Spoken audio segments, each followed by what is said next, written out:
Bismillah, Assalamualaikum warahmatullahi wabarakatuh. Alhamdulillahi hamdan katsiran thayyiban mubarakan fih kama yuhibbu rabbuna wa yardah. Wassalatu wassalamu ala Rasulillahi sallallahu alaihi wasallam wa ala alihi wa sahbihi ajma'in wa man tabi'ahum bi ihsanin ila yaumiddin. Amma ba'. Kaifa halukun? Untuk hari ini kita akan kembali membahas yang kemarin, yaitu tentang 3 unsur tauhid atau 3 unsur keimanan. 3 unsur keimanan yang mana kemarin kita membahas tentang iman kepada Allah, yang mana itu termasuk dari rukun iman yang pertama. Rukun iman yang pertama yaitu iman kepada Allah, yaitu yakin dan percaya bahwasanya Allah itu adalah Rabb kita, di mana kita harus beribadah kepadanya, dan Allah itu memiliki nama dan sifat. Nah, kita beriman kepada Allah dan tanpa mempertanyakan segala hal tentang apa yang dilakukan oleh Allah. Misalnya kita mempertanyakan bagaimana Allah menciptakan kita. Kok Allah bisa menciptakan kita, atau apa, kita nggak boleh mempertanyakannya. Yang harus kita ketahui, Allah menciptakan kita pasti ada tujuannya, ya, sebagaimana di dalam Al-Quran disebutkan, wa ma khalaqtul jinna wal insa illa liya'budun. Itu dalam surat Az-Zariyat. Tidaklah aku menciptakan, yaitu Allah berkata, tidaklah aku menciptakan manusia dan jin kecuali mereka supaya beribadah. Nah, apakah tidak ibadahnya kita itu mengurangi keusahan Allah? Tidak. Kalau kita tidak mau beribadah, kalau kita menyekutukan Allah dalam beribadah, misalnya kita beribadah karena ingin mendapatkan pujian, atau kita beribadah supaya orang tua kita senang dan sayang kepada kita, atau kita beribadah untuk mendapatkan, misalnya orang tua kita menjanjikan akan memberikan sepeda baru kalau misalnya kita rajin sholat. Nah, kalau kita rajin sholat dengan niat untuk tidak mendapatkan sepeda, maka itu salah niatnya. Nah, jadi utamakanlah niat itu segala amal, baik itu menolong sesama, atau misalnya berdoa, atau misalnya berharap, dan lain-lainnya itu hanya kepada Allah. Dan kita yakin bahwasannya Allah lah yang menciptakan kita semua. Tidak ada yang membantu Allah satupun. Tidak ada yang membantu Allah dalam hal penciptaannya. Tidak ada yang membantu Allah dalam menciptakan bumi dan seisinya. Begitu juga para malaikat. Begitu juga tidak ada yang membantu Allah dalam menentukan takdir baik dan buruk, atau tidak ada yang membantu Allah dalam mengatur makhluknya dari semua makhluknya. Seperti jin itu juga makhluk Allah. Manusia kita makhluk Allah. Hewan, binatang itu juga makhluk Allah. Tumbuh-tumbuhan itu juga makhluk Allah. Semua yang ada di dunia ini makhluk Allah. Matahari juga makhluk Allah. Allah yang menciptakannya. Dan matahari hanya tunduk kepada Allah. Ketika Allah mengatakan matahari untuk pecah nanti di hari kiamat misalnya, maka matahari pun akan hancur. Begitu pula ketika Allah memerintahkan matahari untuk dekat jaraknya ketika di padang mahsyar, maka matahari pun melakukannya. Nah, semuanya Allah lah yang menciptakan. Tidak ada yang membantu Allah dalam menciptakan apapun. Tidak ada. Siapapun tidak ada. Tidak seperti keyakinan mereka yang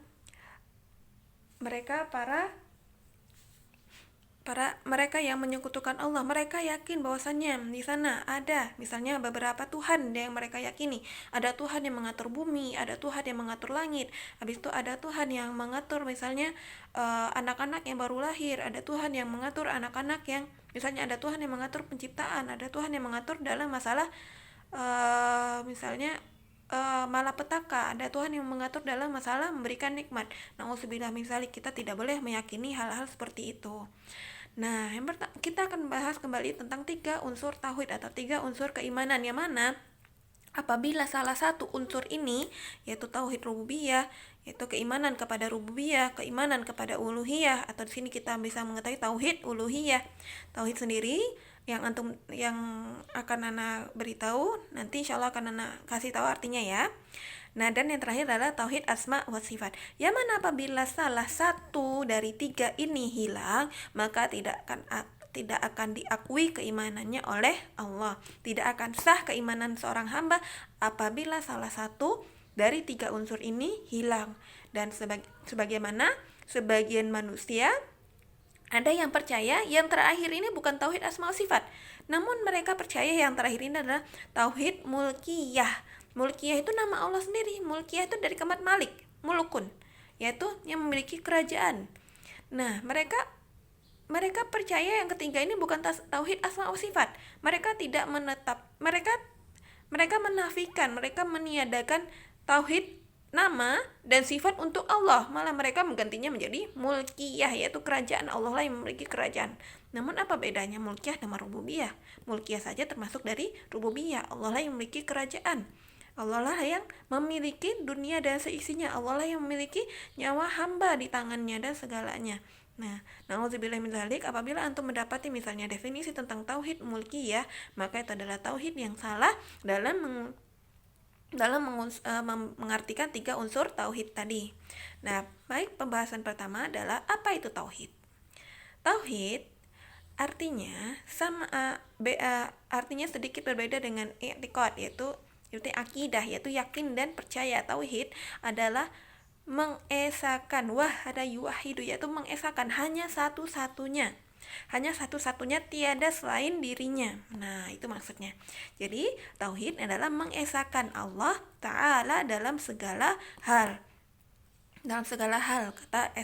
Kita dahulukan Allah. Hanya Allah lah yang tujuan kita, tiada lain selain dirinya. Allah lah yang berhak mendapatkan ketundukan dan kepatuhan serta ketaatan dari hambanya, dan hanya Allah lah yang berhak mendapatkan segala ibadah dari hambanya, dan Allah lah yang berhak untuk kita mintai pertolongannya. Hanya Allah lah segala yang harus kita yakini, hanya Allah saja. Nah, itu maksudnya tauhid adalah mengesahkan Allah dalam beribadah, dalam berakidah. Nah, yang kita akan masuk ke 3 unsur tauhid, itu 3 unsur keimanan, yang mana salah satunya apabila tiada dari seorang hamba, maka tidak akan sah keimanannya. Yang pertama yaitu tauhid rububiyah. Tauhid rububiyah di sini ana ambil pengertiannya dari kitab tauhid dari Syekh Shalih Fauzan. Nah, di sini dikatakan oleh beliau yaitu tauhid rububiyah itu ifradullah ta'ala bi afalihi kal khalqi wal malki wat tadbir, atau yang lainnya atau yang semisalnya.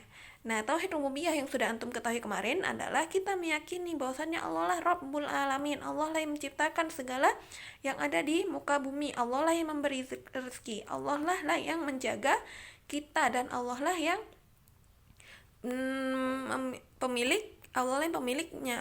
pemilik kita. Kita semuanya milik Allah. Nah, begitu pula di dalam sini disebutkan kita mengesahkan Allah dengan perkara, yaitu dengan perbuatan Allah, yaitu perbuatan Allah, yaitu seperti menciptakan, memiliki kerajaan, tadbir, atau seperti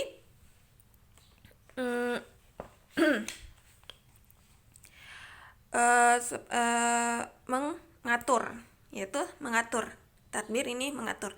Allah yang mengatur siang dan malam. Allah lah yang mengatur hujan, kemarau, segala cuaca. Allah lah yang mengatur kehidupan dan kematian. Nah, makanya ketika ada hujan kita nggak boleh mencela hujan. Kenapa? Karena hujan turun atas perintah Allah, maka kita tidak boleh mencela hujan. Misalnya, hujan lagi, kapan sih gak hujannya? Kita nggak boleh seperti itu. Atau misalnya ketika panas, panas banget sih atau gimana? Nah, kita nggak boleh mencela atau mencela panas, hujan, ataupun segala hal yang ada di muka bumi, karena Allah lah yang mengatur. Dan hujan, panas, dan segala sesuatu, malam, siang, itu semuanya tunduk kepada Allah. Mereka ada di bumi ini semuanya atas perintah Allah. Jadi kita tidak boleh mencelanya. Apabila kita mencelanya, sama saja kita mencela yang mengaturnya. Jadi apabila ada hujan, maka hendaklah kita bersyukur dan berlindung dari malapetaka yang dibawanya, bersyukur dengan nikmat yang dibawa oleh hujan, dan berlindung dari misalnya seperti banjir atau misalnya sakit penyakit yang ada di antara hujan. Dan itu semuanya atas kehendak Allah. Untuk apa? Untuk menguji hambanya dan untuk menambah keimanan hambanya. Yang bersyukur dia mendapatkan nikmat, dan yang bersabar dia pun mendapatkan nikmat. Apabila misal mendapatkan musibah dari misalnya hujan, dia bersabar mendapatkan nikmat pahala. Begitu pula apabila dia mendapatkan hujan dan bersyukur atas nikmat hujan yang dibawa oleh hujan tadi, dia pun akan mendapatkan pahala. Jadi tidak ada celah untuk kita dalam dua hal tersebut, yaitu bersyukur dan bersabar. Tidak ada perbedaan di antara keduanya. Dua-duanya mendapatkan keutamaannya masing-masing. Nah, jadi kita kembali lagi tadi ke tauhid rububiyah. Itu tauhid rububiyah adalah ifradullah ta'ala bi af'ali ifradullahi ta'ala bi af'alihi ifradullahi ta'ala bi af'alihi kahalki wal mulki wal tadbir, yaitu mengesahkan Allah Ta'ala dalam perbuatannya, yaitu pada perbuatan Allah seperti menciptakan, memiliki kerajaan yaitu kepemilikan, dan mengatur. Nah, dalil terhadap Allah yang menciptakan sebagaimana disebutkan dalam Al-Qur'an di surat Az-Zumar, disebutkan di situ, Allahu khaliqu kulli syai'.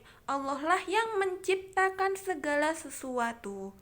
Nah, di sini juga Allah lah yang memberikan, dan dalam menciptakan ini Allah juga memberikan rezeki, seperti kalimat Allah, perkataan Allah Azza wa Jalla dalam Al-Qur'an, yaitu surat Hud ayat 2. Di sini, wa ma min dabatin fil ardi illa 'alallahi rizquha. Dan tidak ada binatang melata di muka bumi ini kecuali Allah lah yang memberikan rezekinya. Jadinya Allah lah yang memberikan rezeki semua makhluknya tanpa terkecuali. Bahkan semut pun Allah sudah berikan rezekinya. Semut yang kecil itu pun Allah sudah memberikan rezekinya. Dan juga misalnya bayi yang baru lahir pun Allah telah menentukan rezekinya. Dan percaya mengesahkan Allah pada Malik dan Tadbir, itu pengaturan, ya, sebagaimana difirmankan oleh Allah Azza wa Jalla dalam surat Ali Imran ayat 26 dan 27, yaitu yang bunyinya, Qulillahummal malikal mulki tu'til mulka man tasya wa tanzi'ul mulka mimman tasya wa tu'izzu man tasya wa tuzillu man tasya biyadikal khair innaka ala kulli syai'in qadir. Tulijul laila fin nahari wa tulijun nahara fil lail wa tukhrijul hayya minal mayyiti wa tukhrijul mayyita minal hayyi wa tarzuqu man tasya bighairi hisab. Nah, di sini di ayat 26 di sini, katakanlah, Allahumma, ya Allah, pemilik segala sesuatu, memberikan kerajaan kepada orang-orang kepada yang dikehendakinya, dan mengangkatnya dari yang dikehendakinya, dan dia pula yang mengangkat derajat sesuatu, dan begitu pula menurunkannya dah. Dan di tangan Allah lah segala kebaikan, dan engkaulah ya Allah ala kulli syai'in innaka ala kulli syai'in qadir. Nah, ini disebutkan Allah lah yang memberikan kita kuasa. Allah yang memberikan kita kuasa kepada setiap hambanya yang dikehendaki oleh Allah. Dan seperti misalnya mereka yang di skip dulu